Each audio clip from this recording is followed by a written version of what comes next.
Buenos días, somos alumnos del Colegio San José de la Montaña de Cheste. Mi nombre es Nicolás, mis compañeros Pablo y Guillermo.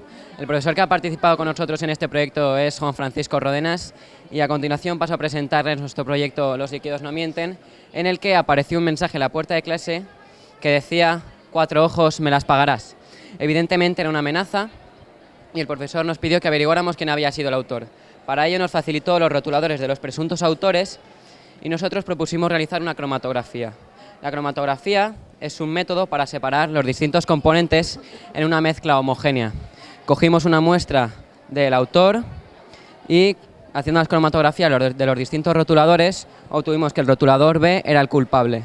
Además, hicimos la misma prueba con una disolución hidroalcohólica al 50% y vimos que los resultados fueron un poco mejores, porque el alcohol es menos polar que el agua y al fin y al cabo los componentes de la tinta son más solubles en alcohol.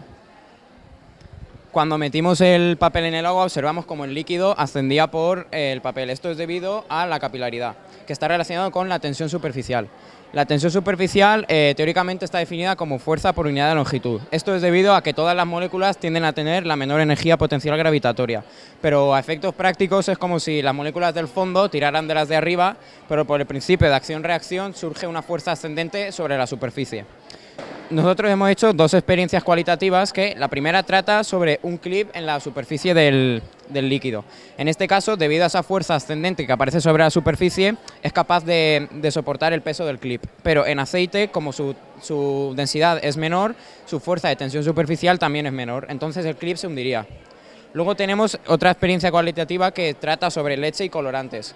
Con un bastoncillo, que lo podemos ver aquí, con detergente, rompemos la tensión superficial y lo que pasa es que los colores tienden a irse hacia el exterior. Esto es porque cuando rompemos la tensión superficial, los colores siempre tienden a ir donde sí que hay tensión superficial, y mediante unos cálculos podemos averiguar ese valor de tensión superficial. Utilizando un capilar de radio conocido de 1 milímetro, lo introducimos en agua. Vemos que el líquido asciende por el interior del capilar. Esto es debido a la tensión superficial, que crea una fuerza ascendente, y no se cae porque hay un equilibrio entre la fuerza ascendente provocada por la tensión superficial y una fuerza descendente, que es el propio peso de los líquidos. Entonces, teniendo en cuenta el equilibrio de fuerzas anterior, obtenemos la expresión de la tensión superficial para calcular su valor experimentalmente. Hemos cogido valores experimentales de 13 milímetros que ha alcanzado el líquido en el interior del capilar, sabiendo el radio del capilar, que es 1 milímetro, la densidad del agua, que son 1000 kilogramos partido de metro cúbico, y la gravedad, obtenemos un valor experimental de tensión superficial de 68,34 milinewtons partido de metro. No nos hemos ido mucho del valor teórico. Y a partir de aquí, dado que la capilaridad es consecuencia de la tensión superficial, llegamos a la ley de Yorin. La ley de Yorin nos permite calcular qué altura alcanzará un líquido en el interior de un capilar. Para comprobar esta ley hemos realizado 3 experiencias cuantitativas. La primera consiste en la capilaridad con la temperatura.